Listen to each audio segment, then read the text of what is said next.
टंडो गुलाम अली में हर साल सालियाने एक ॾींहं वारी गॾहनि जी पिड़ी लॻंदी आहे, जंहिंमें पंजाब, बलोचिस्तान ऐं ख़ैबर पख्तूनख्वा जे मुख़्तलिफ़ ज़िलनि समेत समूरी सिंध जे शहरनि मां वापारी भलोड़ नसलनि जे गॾहनि जे विकिरे तोड़े ख़रीदारीअ लाइ पहुचंदा आहिनि। शहर जे वार्ड 7 में क़ाइमु वाटर सप्लाई जे तलाउ में लॻंदड़ हिन पिड़ीअ में 1000 खां मथे मुख़्तलिफ़ नसलुनि जा गॾह आंदा वेंदा आहिनि, जेके तक़रीबन विकिरो थी वञनि था।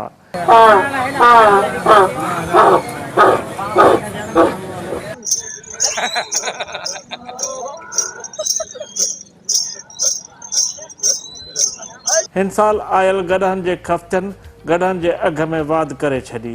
लासी गॾहनि जी क़ीमत 9 लख रुपया ॿुधाई वई। गॾहनि जे वापारनि ॿुधायो त टंडे गुलाम अली में लॻंदड़ ही पिड़ी 1 सदीअ खां बि पुराणी आहे। हिते पिड़ी लॻण जो ख़ासि कारण इहो बि आहे त हिते जा खफ़्ती लाड़ी ऐं लासी नस्ल जा गॾह सांढे तयारु कंदा आहिनि। खफ़्ती बचा कराइण लाइ गॾनि रक़मनि में गॾह वठी वेंदा आहिनि।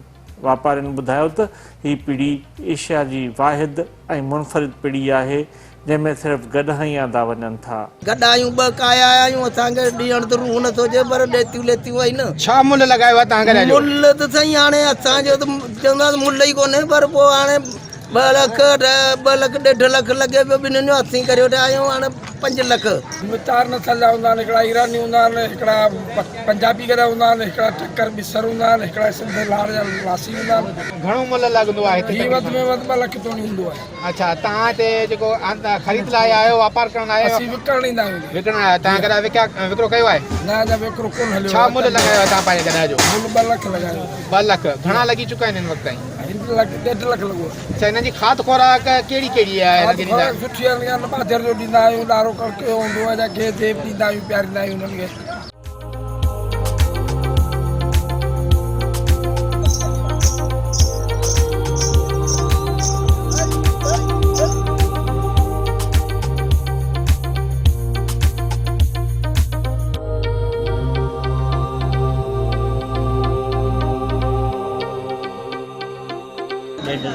डेढ़ लख रुपया। कहिड़ी नस्ल जो गॾा आहे? कहिड़े नस्ल जो सॼा वेंदा आहिनि गॾ? नस्ल सलवार। अच्छा, लासी सलवार। लासी सिंधी।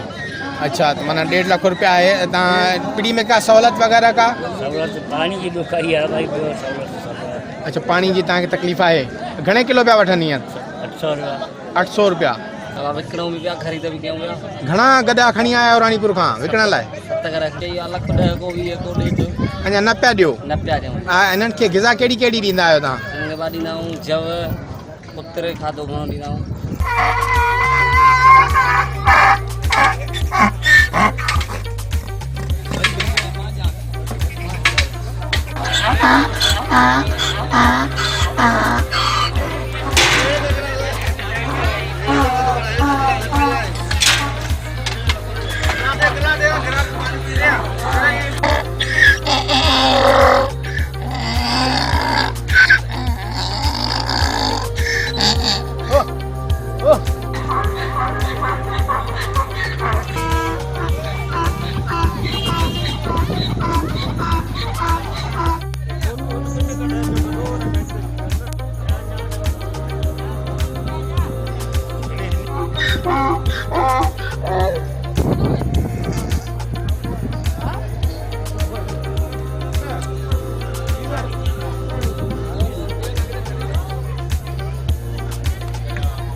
लाड़ी ऐं लासी गॾहनि सां गॾु पूरे पाकिस्तान मां टामड़ा, रेगिस्तानी, ईरानी, थरी, खचर ऐं बार ढोइण वारा खोता हिते विकिरे लाइ आंदा वेंदा आहिनि।